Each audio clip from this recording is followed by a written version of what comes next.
কবরের মধ্যে কিছু কিছু ব্যক্তির লাশ ফেরেশতারা খুঁজে পাবেন না। ফেরেশতারা কবরে আসবেন, আসার পরে দেখবেন যে কিছুক্ষণ আগে যে মাইয়াতকে দাফন করা হলো সে মাইয়াতের লাশ কবরের মধ্যে খুঁজে পাচ্ছেন না। আল্লাহ রাসূল সাল্লাল্লাহু আলাইহি সাল্লাম বলেন, বুখারীর বর্ণনায় আসছে যে মাইয়াতকে যখন দাফন করে আত্মীয় স্বজনরা চলে যায়, 40 কদম দূরে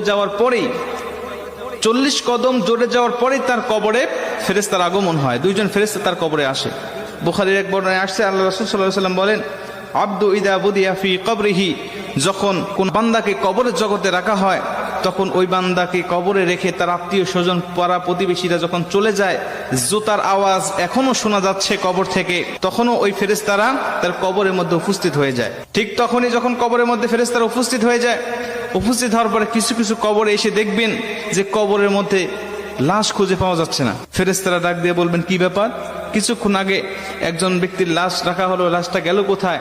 তারা তাকিয়ে দেখে যে বিশাল আকৃতির একটা পাখি কবরের মধ্যে শুয়ে আছে বা দাঁড়িয়ে আছে বা বসে আছে। পাখিকে উদ্দেশ্য করে ফেরেশতারা ডাক দিয়ে বলেন, পাখি, একটু আগে অমুকের সন্তান অমুক নামে একটা মাইয়াতকে এই কবরে রেখে গিয়েছে, ফুলান ইবনে ফুলান, অমুকের সন্তান অমুক এই কবরের মধ্যে শায়িত করা হয়েছে, সেই লাশটি গেল কোথায়? তুমি কি দেখেছো? পাখিটি ডাক দিয়ে বলবেন, হ্যাঁ আমি দেখেছি। কোথায়? বললেন, সে আমার ডানার তলে ঘুমাচ্ছে, আরামের ঘুম, প্রশান্তির ঘুম দিয়েছে, আমি তাকে কবর থেকে জাগ্রত করব না। ইসরাফিল আলাইহিস সালাতু ওয়াস সালাম যখন সিংহায় ফুঁক দিবে তখন পর্যন্ত আমি তার পাহারাদার হিসাবে এখানে থাকব, তাকে প্রশান্তির ঘুম দেওয়ার জন্য আমি এখানে তাকে পাহারা দিব।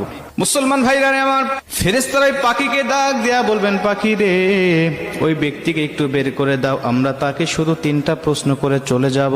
3টা প্রশ্নের উত্তর যদি দিতে পারে তাহলে তুমি তাকে আরামের ঘুম, প্রশান্তির ঘুম তুমি তাকে পেরে রাখবে। পাখিটি ডাক দেয়া বলেন, না, আমি তাকে বের করে দিব না, আমি তাকে বের হতে দেব না, আমি তাকে ডাক দিতে পারবো না। খবরদার, তোমরাও উচ্চ স্বরে কথা বলবে না। বান্দা বড় ক্লান্ত শ্রান্ত শরীর নিয়ে, দেহ নিয়ে দুনিয়াতে আল্লাহর ইবাদত বন্দেগী করে এসেছে, আমি তাকে প্রশান্তির ঘুম পাড়িয়েছি, এই ঘুম থেকে আমি তাকে জাগনা করতে পারবো না। জোরে কোন সুবহানাল্লাহ। আমি তাকে জাগনা করতে পারবো না ঘুম থেকে। ফেরেশতারা ডাক দিয়া বলবেন, তোমাকে জাগনা করতেই হবে, কারণ আমি তাকে 3টা প্রশ্ন করব, তাকে রব সম্বন্ধে, দিন সম্বন্ধে আর নবী সম্বন্ধে তার কেমন ধারণা আছে, আমি তার কাছ থেকে এই জবাবদিহিতা নিতে চাই। তারপরে তুমি তাকে আরামের ঘুম, প্রশান্তির ঘুম তুমি তাকে পারাবে, যদি সে উত্তরগুলো দিতে পারে। আর যদি না দিতে পারে তাহলে তার কবরটা হবে জাহান্নাম, জাহান্নামের গর্ত, তাকে জাহান্নামের বিভিন্ন আযাবগুলো ভক্ষণ করতে হবে। মুসলমান ভাইরা আমার, পাখিটি সঙ্গে সঙ্গে ডাক দিয়া বলেন, ফেরেশতা, তুমি জানো না এই ব্যক্তিকে আমার আল্লাহ পাক ভালোবাসেন, এবং আমি যে পাখি আকারে তোমরা আমাকে দেখতে পাচ্ছ, আমি দুনিয়ার কোনো পাখি নয়, আমি হলাম এমন একটি আমল। দুনিয়ার জমিনে বান্দা যত কোরআন তেলাওয়াত করেছে, দুনিয়ার জমিনে নামাজের মধ্যে বান্দা কোরআন তেলাওয়াত করেছে, দুনিয়ার জমিনে বান্দা আল্লাহর জিকির করেছে, দুনিয়ার জমিনে তাহাজ্জুদে আমাকে তেলাওয়াত করেছে, দুনিয়ার জমিনে বান্দা সর্বসময় আমার তেলাওয়াত করেছে, ঈশার নামাজের পরে বান্দা আমার সূরা মুলুক তেলাওয়াত করেছে, ফজরের নামাজের পরে বান্দা আমার সূরা ইয়াসিন তেলাওয়াত করেছে, মাগরিবের নামাজের পরে আমার সূরা ওয়াকিয়া তেলাওয়াত করেছে, বিভিন্ন সময় সে আমাকে নিয়ে পড়েছিল, আমি কোরআন দিয়ে পারিবারিক জীবন, সামাজিক জীবন, রাষ্ট্রীয় জীবন সে পরিচালনা করেছে।